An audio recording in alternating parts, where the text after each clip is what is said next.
gudoomiyaha cusub ee golaha shacabka Soomaaliya Maxamed Mursal Sheekh Cabdiraxmaan ayaa maanta xilka golahaasi waxa uu kala wareegay gudoomiyihii xilkan iska xasilay Maxamed Cusmaan Jawaari munaasabada xil wareejinta oo lagu qabtay xarunta gudiyada joogtada ah ee Villa Hargeysa waxa ka qayb galay inta badan xildhibaanada golaha iyo sidoo kale mas'uuliyiin kale gudoomiyihii hore ee golaha shacabka Maxamed Cusmaan Jawaari oo ugu horeyn ka hadlay halkaasi ayaa sheegay in baarlamaanku ay u taalo shaqo adag waxaana uu si rasmi ah xilka ugu wareejiyay gudoomiyaha cusub ee baarlamaanka mudane gudoomiye ugu dambeyntii aan si gaar ah ugu wareejiyo igana gudoon nuqulka asliga ah ee dastuurka oo nuqul rasmi ahaan ay ergadii qaranka sida kumeel gaarka u ansixisay 1 December 2012 oo shaabadaysan oo saxiixan gudoonka golaha shacbigana lagu soo wareejiyay kalfadhigii koowaad kulankiisii toddobaad ee ahaa 7 September 2012 sida ku aad ku arki doonto lifaaqa 17aad iyadoo ay goobjoog ahaayeen 208 xildhibaan marka dastuur la xalin ma jiro mid ma jiraan ugu muhiimsan aan kugu wareejiyo hogaaminta 2027 xildhibaan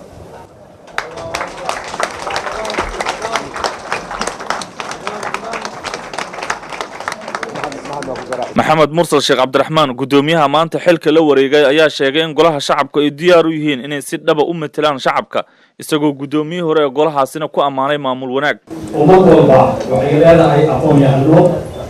dad wadaniyiin ah oo u soo shaqeeyay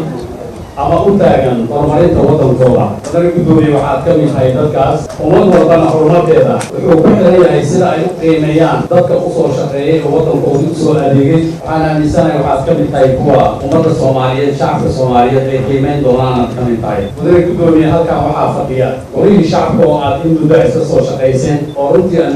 aaminsanahay horumarka la sameeyey qeyb inay ka ahaayeen waan aaminsanahay shacabka Soomaaliyeed ayaguna inay ku faani doonaan shacabka Soomaaliyeed ay ku faani doonaan golaha shacabka oo xaqiiqdii u soo dadaalay naf u horay u soo istaagnaa meelo fara badan oo khatar ah naftooda u geliyey sida ay u shaqayn lahaayeen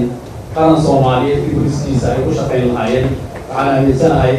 arrinkaas asaga laftiisa waa shacabka Soomaaliyeed golaha wuxuu mudan yahay inay xusuustaan Axmed Saciid Axmed telefishinka Cable